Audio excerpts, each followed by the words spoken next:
So I back here in Dublin to re-engage a bit with the Middle East. So I don't have so many opportunities for that. So it's very nice to be able to introduce someone to talk about the Kurds. This is a group that is scattered in various countries, as you'll see here, and we're very privileged to have Professor Melinda McClimans here from OSU. She's the Assistant Director of the Middle East Studies Center, and she's been doing that since July of 2003. She's taken a number of groups to Turkey and to Egypt, and she's a teacher of teachers. I can think that's a fair thing to say. And a little bit her history, she grew up here in Worthington, Ohio, so she's a Buckeye. And her family moved to Saudi Arabia after she finished high school, and so she had the opportunity to go to college in Switzerland before coming back here to do graduate work at the Ohio State. So, Melinda, please come and tell us about the Kurds. just pass it along.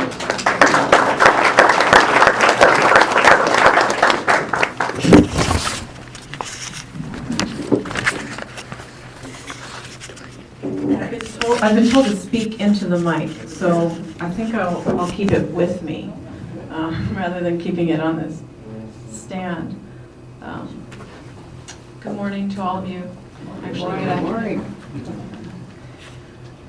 I am going to start with the basics. I want us all to be on the same page when we get to the question and answer session at the end. So at the beginning, I'm just going to talk for about 15 minutes on the basics, and I'll give you an opportunity to ask questions for like about 5 minutes on those, and then I will continue to give you more specifics on the Kurds. And then at the end of my talk, I want to allow at least 20 minutes for a Q&A about anything that might be on your mind. So that's my plan. I love having conversations with people, but we have a pretty big group today, so I'm going to do a more structured thing. I think it'll be more comfortable for both of us. Okay, so the Middle East is a diverse place. You have, and here it is, and I have a pointer actually with me, so I can indicate a few things. Now, when we think about the Middle East, a lot of times we think about Islam. A lot of actually almost all of the countries except for Israel are Muslim majority countries. But that by no means makes them monolithic or culturally,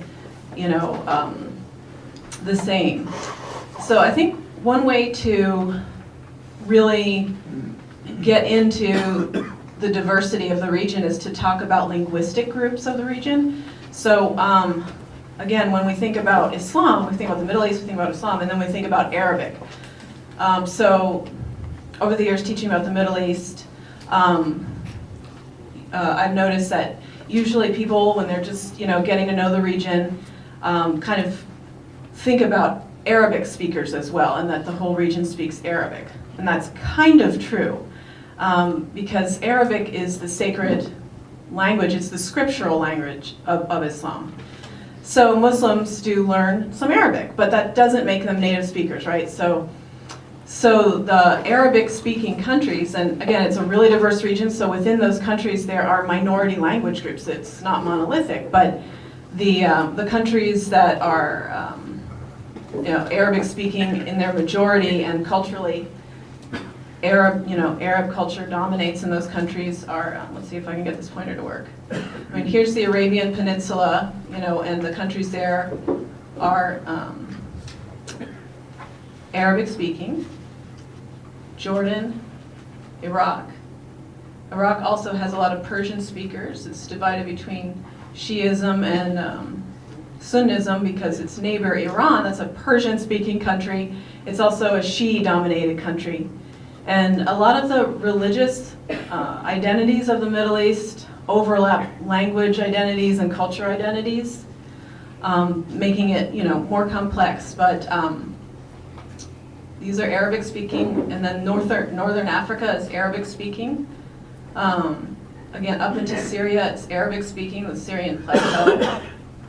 And then there are mountains that we're going to get into later when we talk about the Kurds all along here. My pointer's kind of like petering out here. So, but Turkey is Turkish speaking. It's a Muslim majority country. It's 99.8% Muslim, and it's Turkish culturally, and Turkish is the dominant language. Kurdish is also spoken there. And then Iran is, as I said, is Persian. So the Persian language is really important today because it's very closely related to Kurdish. If you look at Indo-European languages, of which English is one, we're all speaking here today, they are more closely related in their structures and somewhat in their vocabulary. So for a native English speaker, it's much easier to learn Persian than it would be to learn Arabic or Hebrew. Arabic and Hebrew are both Semitic languages. Okay, so Abraham spoke Akkadian. That was an ancient Semitic language that's no longer spoken. Arabic and Hebrew go back to a Proto-Semitic language, and Semitic languages are very different from Persian language in structure and vocabulary. So it's really, I think, useful to know that there are these very separate linguistic groups of the Middle East, not really, these languages are really divergent. They're not related, and Turkish as well. Turkish comes from East and Central Asia. It came into the Middle East because of nomadic migrations from Central Asia. It's also extremely different from both Semitic languages and Iranian languages. Okay? So if you're speaking in linguistic terms, Iranian is the umbrella term for all those Persian languages. So like Kurdish, which is important today, is one of those, and then Balochi, which is the people speaking Balochi are in this region, in Pakistan and Iran. They're all Iranian languages, and they also have roots in ancient Persia and ancient Persian cultural traditions. So you'll find shared cultural traditions between those linguistic groups. Okay, so just to kind of culturally locate the Kurds, like who are the Kurds? They are more closely related to Persian culture than to Turkish culture in Turkey or Arab culture in Arabic-speaking countries. And this is, widely generalizing because even within those groups there's a lot of diversity. But just to give you an idea of like the ancient roots of some of these differences, because what I'd really like to get across today is why cultural difference is important in terms of understanding eventually what the political differences are. The political differences are what appear in the news. That's what pushes groups like the Peshmerga, the Kurdish militants, up above the surface and into our vision in the news. And suddenly, we're like, well, who are the Peshmerga? Who are these Kurds? How do they fit into this whole picture? What is Kurdistan? I don't see it on the map, But if you look at it from a really broad and deep perspective historically and understand the circumstances, then those are real keys for understanding the headlines. So those are the lenses of analysis that I use when I'm reading the headlines and I'm producing curricular materials. I'm, mainly a curricular person. I'm not a professor, although I was introduced as one. I teach courses, but very interactive courses, and I teach teachers. My field is education, so forgive me if I'm very teacherly today.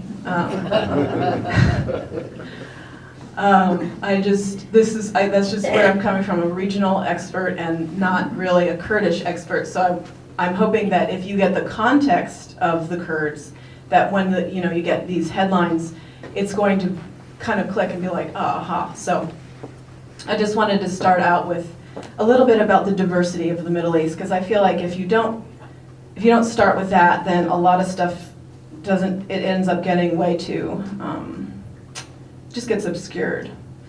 So Indo-Iranian, Persian roots, Zoroastrianism, that was the religion of the ancient, Persian Empire, Xerxes, Cyrus the Great, that Zoroastrianism was their state religion. And you know, celebrating at the kind of astrological times of the year was very important. So like the equinox, the solstice, but especially the spring equinox was, and still is a major holiday in Iran, even though that's a pre-Islamic tradition. So that's another thing I kind of wanted to get across, that, you know, Islam spread in around 630 AD, but before that, Zoroastrianism was a major, not only religion, but culture and state and politics. It was a major force, and Kurds really have their roots there as well. So those are just some kind of very long-range pieces of information that I wanted to give as you know, part of the basics of understanding the Middle East and the diversity. There still are practicing Zoroastrians in the Middle East and here in Columbus. So it's all these things still have relevance today, and I hope to show you that as I progress through these images. Another thing that I really want to get across is the idea of a nation state. You know, we're so used to, like, when we say global, we usually say international, because that is our global political system. But that global political system is fairly young, right? And after the Paris Peace Conference of 1919, and Woodrow Wilson, our own, you know, president, put across his points for, you know, kind of respecting sovereignty and sort of his idealistic vision for global peace. That became the paradigm of, you know, this is how we're going to work out power relations. We just got to make sure everyone's got their own nation state, and then we're all on the equal playing field. That was sort of the idea. I don't want to get off on a tangent. I was about to. But yeah, I just wanted to make sure that we don't take for granted that nation-state definition. In the United States, Dr. Payan, who you met last week, he calls us a state nation. So, not a nation-state. Because the idea of a nation-state is that you have this cultural community. You know, French-speaking people, for example, have the nation-state of France, and that's sort of the quintessential nation-state concept. You know, a centralized community that's broad. It's also a very modern phenomenon, because before we had print media, before we had Gutenberg's press, our vernacular languages weren't really recognized as part of our, like, an intrinsic part of our cultural identity. It wasn't until print media where we were reading our vernacular, whether it's German or French or English or whatever, and we could imagine other readers of that same book or magazine or pamphlet and sort of picture this much larger community than like our village or our local province. That's Benedict Anderson's theory on the nation state, and I tend to go with that because it gives you that nice milestone of the printing press to understand, well, why, okay, so there was the Persian Empire, that was a state. It wasn't really a nation state, though. The nation state is a different kind of concept, because those empires were very diverse, including the Ottoman Empire, you know, that where the Kurds lived before World War I. So, does that make sense? Yes. Okay, awesome. Does anyone have any questions about what I just said? What is the main language in Syria? So Syria is an Arabic-speaking country, and Syria was a mandate that was basically assigned to France after World War I to kind of, it was kind of this tutelage system, like, okay, you're an established nation state, you have the power, but we want all states to have, you know, be sovereign. So you help them get on their feet. That was kind of the general idea. So France was supposed to do that for Syria, but that was Greater Syria. Like, that was including what's now Lebanon, and even a larger swath. I mean, I tried to find a map of the mandates, but it's kind of still being researched exactly what exactly what those boundaries were. But basically, Greater Syria was a French assignment or mandate, to take care of and help get them into sovereign state, international state. So, and it's an Arabic-speaking country. Okay. Anyone else? Tell me again the difference between a nation state and what the United States is. Oh, sure. So we're kind of defined by modern history because after we gained independence from Britain, our identity,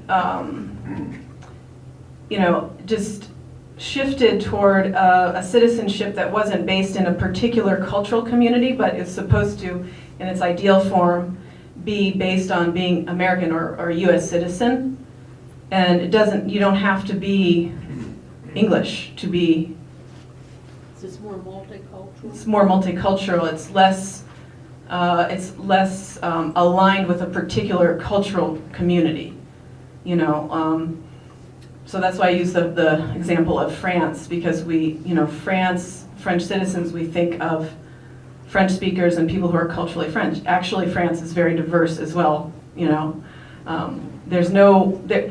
the nation state's really an ideal. It's not, but it's still important because of identity and how important that is to individuals and whether they feel their identity is represented in their politics, their political system.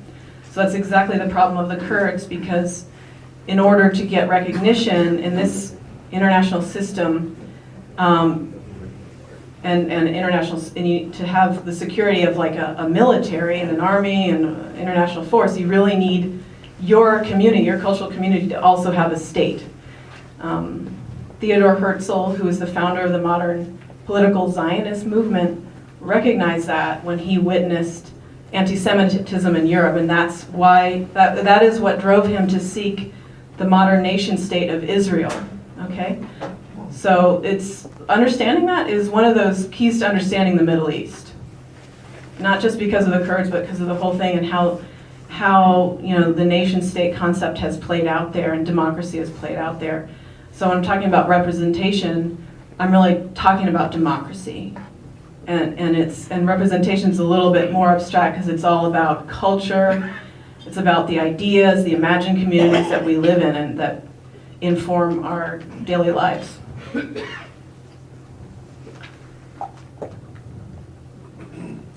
How did the Kurds become a people, and why don't they have their own state? Okay, well that is the second half of my presentation. So with that segue, I'll dive right in.